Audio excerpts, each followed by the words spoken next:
Hello everyone, कैसे हो आप सब लोग। I hope all of doing well and fine. I am Lohit Jindal, founder and director at Cortex Classes. I welcome you back in our next video of PRMO 2018 solutions. In this series, guys, we are solving previous year PRMO and IOKM questions. Okay, so we are towards the end of the PRMO 2018 exam paper. So till now we have done 26 questions, guys, and in this video we are going to see the 27th question of PRMO 2018. So guys, the previous question was also based on combinatorics, and this particular question is also based on combinatorics. तो थोड़ा सोचने वाला है। Last question जितना easy नहीं है। Previous question was very easy, right, but this one is not that easy, but okay, it is moderate type of question but easier to calculate as well. Okay, थोड़ा ध्यान से इसको देखना पड़ेगा। तो guys, before starting again I like to request you guys, please solve the question alongside. ठीक है, otherwise it will not benefit you that much. Okay, so just solve the question alongside with me. Okay, मतलब like keep a copy and pen and solve it alongside with me. वरना pause करो, पहले try करो question को and then move forward, then watch the video, right, to get the maximum benefit. अगर आप serious हो आईयूकेएम के प्रिपरेशन के लिए, so you should be following this thing, right? All right, let us see the question, guys. Let me get to the slide. Okay, okay, here it is. All right, guys, so guys, it says what is the number of ways in which one can color the squares of a 4 by 4 chessboard. Okay, was given 4 by 4 chessboard है with colors red and blue. Red और blue के साथ करना है such that each row as well as each column has exactly 2 red squares and 2 blue squares, right? 2 red and 2 blue squares.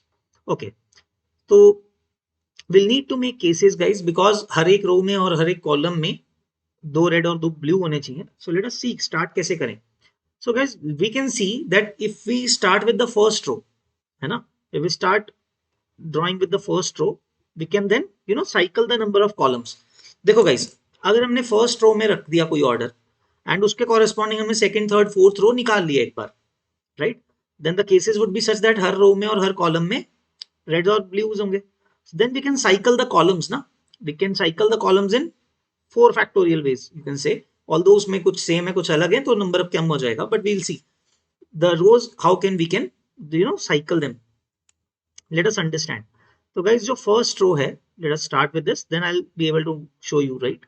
So first row को guys कोई एक case लेके चलते हैं, ठीक है. In how many ways can I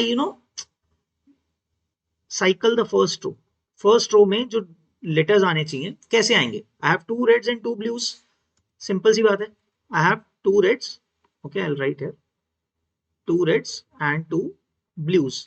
Let me have a blue colored pen. Okay, okay. So guys, I have 2 reds and 2 blues. We can pick any order of them, and then number of ways I can arrange these 2 reds and 2 blues उतने ही बाद में multiply कर सकते हैं फिर with each case, because once we have found an order below them, तो अगर हम इसको साइकिल करेंगे वो कॉलम भी तो साइकिल हो सकता है, कितने वेज में साइकिल हो सकता है वो हम देख सकते हैं. So guys, this is the arrangement of alike objects. 2 are alike and 2 blues are alike, right? 2 reds are alike and 2 blues are alike. So 4 factorial by 2 factorial 2 factorial. So that will give you 6, right? Meaning guys, 2 reds and 2 blues can be arranged among themselves 4 places पे in 6 ways. Now what I was trying to say guys, अब हम first row को fix करके चलते हैं, उसके अलग अलग cases देखते हैं. Because the problem is हम सीधा question को क्यों नहीं कर पा रहे? Because for every case or every arrangement of the first row there are different possibilities for the second, third and fourth. तो इसीलिए तो हम डायरेक्ट नहीं कर पा रहे हैं इजीली, है ना. So that's why we'll need to make cases, and for every case there will be 6 possibilities for the first row, so we can multiply it with the 6, right? तो guys, first case लेके चलते हैं. First case we can fix some order of red red blue blue तो fix कर दिया हमने. अब are are blue blue लेके चल रहे हैं. फर्स्ट रो तो आर आर ब्लू ब्लू है, तो मैं इसको कलर कोडिंग ऐसे ही कर देते हैं जैसे कर सकते हैं. So guys, we have already fixed first row, है ना. अब फर्स्ट रो को चेंज नहीं करना है हमें. Now we have to count कि फर्स्ट रो को अगर मैंने फिक्स कर दिया है आर आर बी बी करके, तो how many cases will I form further, right. Now let us see guys, second row में क्या होगा, what is happening in the second row. So guys, first cases की red के नीचे red ही आ जाए. One type of possibilities, red के नीचे रेड आ जाए. और ब्लू के नीचे ब्लू आ जाए, right. So what will happen in this, the third row and fourth row. So first case हमने लिया गाइस, इसमें क्या पॉसिबिलिटी बनेगी, रेड के नीचे दोनों रेड होगा, ब्लू के नीचे ब्लू आने पड़ेंगे, क्योंकि दो रेड रो दो ब्लू ही डालने। So if this is the case, so guys third और फोर्थ रो तो फिक्स हो गई ना, isn't it? So the third and fourth row fix होना पड़ेगा, क्योंकि अब कॉलम देखो आप, if you see the vertical column, दो रेड आ चुके हैं तो वहां पे ब्लू ही आने पड़ेंगे, राइट, वहां पे ब्लू ही आने पड़ेंगे and then reds. So you see in this particular case there is a single way, एक वे ही है यहाँ पे, there is no further possibilities. अगर मैंने सेकंड रो को ऐसे रखा, this is only one possibility कि रेड के नीचे रेड रखा तो सेम बनेगा, right. Now let us take the second case, right. Now what will I do, again first row तो फिक्स है गाइस, RRBB, वो हम एक केस लेके चल रहे हैं, we could have taken any case, okay, doesn't matter, वो रिलेटिव ही आना था उसके नीचे, राइट। सो RRBB हमने ले लिया गाइस, देखो, okay, sorry about that. Now second row में क्या करेंगे guys, what is the second case, देखो गाइस पहले हमने दोनों रेड के नीचे दोनों रेड रखे थे, ऑटोमेटिकली ब्लूज के नीचे ब्लू आ जाएंगे। So actually there are three possibilities guys, देखो, आइदर दोनों रेड के नीचे दोनों रेड, एक केस हो गया। सेकंड केस वुड बी जो हम लेंगे कि एक रेड के नीचे एक रेड है और दूसरा वाला ब्लू है, तो ऑटोमेटिकली दूसरे वाले में भी वही हो जाएगा, ठीक है। Like I show you the case, इसका मतलब एक रेड के नीचे एक रेड रख लिया, तो गाइज वो भी कौन से रेड के नीचे रेड रखना है, वो भी तो केस होगा, उसके कितने वेज होंगे, let me count alongside. So two ways से I will select under which red will be another red, है ना। देखो दो रेड्स है ना मेरे पास, तो दो रेड्स में से किसी एक के नीचे रेड आने, तो वो कैसे चूज करूंगा, दो वेज में। So let me choose one way, any one of it, so that I am able to count further ना, तो टू से मल्टीप्लाई कर दिया। सिमिलरली गाइज मेरे को ब्लू भी तो चूज करने हैं, अब जो दूसरा रेड जाएगा, चलो ऐसा सोच सकते हैं, one red is under one red, तो वो चूज कर लिया हमने, किया हमने, दो में से किसके नीचे आएगा, जो सेकंड रेड है, अब वो दो ब्लूज में से किसी एक के नीचे आएगा, तो उसके लिए भी तो हमारे पास टू वेज हैं कि वो रेड किसके नीचे आएगा। So again let's say take one way, उसके लिए भी इंटू टू करना पड़ेगा हमें, for choosing under which blue will I put a red, ठीक है, किस ब्लू के नीचे रेड डालना है, ये कर दिया हमने। तो गाइस अगर दोनों रेड डाल दिए तो ब्लू तो फिक्स हो गए ना अपने।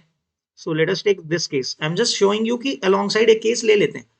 सो how will it change the third case, third and fourth row हम इसलिए लिखना चाह रहे हैं, इसलिए we are taking cases. Now how will the third and fourth row change, देखो, तो गाइस एक बात समझते हैं, जहां पे दो रेड्स आ गए दोनों, उनके नीचे तो ब्लूज और ब्लूज ही आने पड़ेंगे। सिमिलरली जिनके नीचे जो दो ब्लूज थे, फोर्थ कॉलम, तो उसके लिए नीचे रेड रेड ही आना पड़ेगा, right. Now what is the purpose here, now what is the possibility now, तो गाइस जहां पे रेड ब्लू रेड आ रहे हैं, उसके नीचे एक रेड एक ब्लू आना है, right. Now guys see this, for this possibility, like second column को अगर हम देखते हैं, let us see the second column. Now what I can put, I have to put one red one blue, simple. तो एक red put करने के लिए मेरे को कहां डालना है, whatever I choose, I have two options, इधर इन दिस प्लेस और in this place, third row में या फोर्थ रो में। I am talking about the second column first, पहले उसको देखते हैं फिर थर्ड कॉलम पे देखते हैं। सेकंड कॉलम में guys when ever I fix any one, देखो एक्चुअली में मैंने रेड को डालना है, मान लो कोई भी एक प्लेस पे डाल दिया ना, all the other three will get fixed.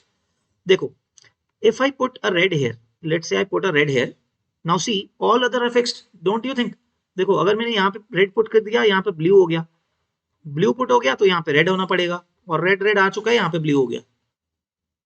So all I need to do is I have to choose a value for these two places, है ना, इन दो पोजीशंस में से ये चूज करना है बस कि रेड आएगा कहाँ पे। So that is another into two, I have two options to put कहाँ पे रेड आएगा। So this is 8 ways, as I have shown you कि आपने जैसे ही रेड डाला, guys as you put red here, ठीक है, उसके नीचे में क्या आना पड़ेगा, ब्लू, और उसके साइड में भी ब्लू आना पड़ेगा। आई शो यू, उसके साइड में यहाँ पे भी ब्लू आना पड़ेगा, यहाँ पे भी ब्लू आना पड़ेगा, और फिर रेड के लिए यही प्लेस बचती है। So you got it, okay. So you have four two cases in that sense, तो टू पॉसिबिलिटीज यहाँ पे, right. So now let's come to the third case, हम RRBB तो लेके ही चल रहे हैं first row fix, right. Again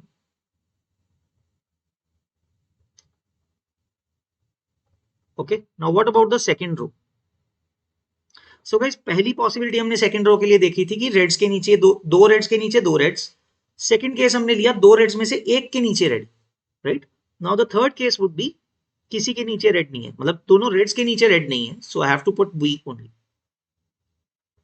तो third case will be this, ठीक है ना, क्योंकि सेकंड केस में मैंने ऑलरेडी वो देख लिया कि एक रेड के नीचे एक रेड आएगा, तो किसके नीचे आएगा उसके लिए मैं दो केसेस ले चुका था, right. So third case is reds के नीचे ब्लू, तो ब्लू के नीचे क्या आ जाएंगे, basically no red is coming under the two reds, ये मतलब हो गया. Okay, so I have shown the next one. तो guys third row fix, second row fix कर दिया, राइट. जो सेकंड रो को पुट करने के तो एक ही वे है ना, अगर रेड्स के नीचे ब्लू डालना है, ब्लू के नीचे रेड्स डालना है. नाउ यू सी गाइस, दोनों रेड्स के नीचे दो ब्लूज हैं, दो ब्लूज के नीचे दो रेड्स हैं, तो don't you think first row two rows जैसे आ गई हैं, सेकंड थर्ड और fourth row are completely independent. Basically अब भी तो आपको वही फॉलो करना है ना. Now in each column there should be one red one blue, one red one blue, right. And in each row you have to put two reds two blue. So you see guys, अगर मैं third row को कैसे भी डाल दूं, if I fix in any way, जैसे whatever case you choose for two reds and two blues for the third row, जैसे मान लो मैंने ये कर दिया guys, let's say I chose this, right. तो गाइस द पॉइंट इज, अगर आप थर्ड रो को कोई भी एक वे में अरेंज कर दो, दो रेड दो ब्लू को अरेंज करना है ना, and there is complete you know freedom to you, because first two rows में इतने नहीं आए हैं, थर्ड रो में कैसे भी डाल सकते हो, right. They are not dependent on the first and second row. तो थर्ड रो में ऑल पॉसिबिलिटीज आर देयर कि कहां पे रेड्स और कहां पे ब्लूज आ सकते हैं. So there are 6 possibilities for that, right. 4 वही जैसे हमने अभी कहा था दिस वे कि two reds and two blues को कैसे भी अरेंज कर सकते हो थर्ड रो में. So there are 4 factorial by 2 factorial ways, और you can say 6 ways. Once you do it, fourth fix get fixed. अगर आपने कोई भी एक ऑर्डर आपने थर्ड रो में रख दिया, the fourth row is automatically fixed, है ना. Like in this case I have shown you, दो रेड्स आपने ऐसे डाल दिया कि दो red red red blue blue कर दिया, तो obviously the next one is blue blue red red, right, isn't it, है ना. Other possibilities I will show. Let's say आपने red blue, okay, if you did red blue red blue, I am just giving you an example for the third row. This is the third row, आपने red blue कर दिया, okay, instead of it. अब first column में क्या है, red blue red हो गया, अब उसके नीचे ब्लू हो गया, यू सी. तो इसके नीचे ब्लू आएगा, नेक्स्ट रेड ब्लू ब्लू, तो यहाँ पे रेड आ जाएगा, okay, I will use the other colour, okay. Second में रेड आ जाएगा, थर्ड रो कॉलम में ब्लू रेड रेड हो गया, तो यहाँ पे ब्लू हो जाएगा, and the third one will be red.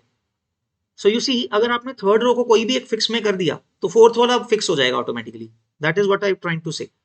So guys, how many total cases are formed now? For each arrangement of the first row, you are getting 6 plus 8 plus 6 plus 1, 15 cases. So guys, for each possibility, for each arrangement of the first row, you are getting 15 cases.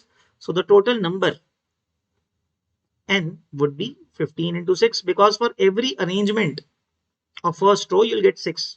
So, or you can say for every arrangement of first row, you're getting 15 cases. So there are 6 arrangements. So 15 into 6, that is 90. So that would be your final answer, guys. So the final answer that you'll mark for such kind of a question is 90, right? So guys, I hope a simple one, थोड़ा logic लगा के आप देख रहे हो. That is, मुझे तो time लगा आपको explain करने में, but if you're doing it yourself, you would be able to find it properly, है ना?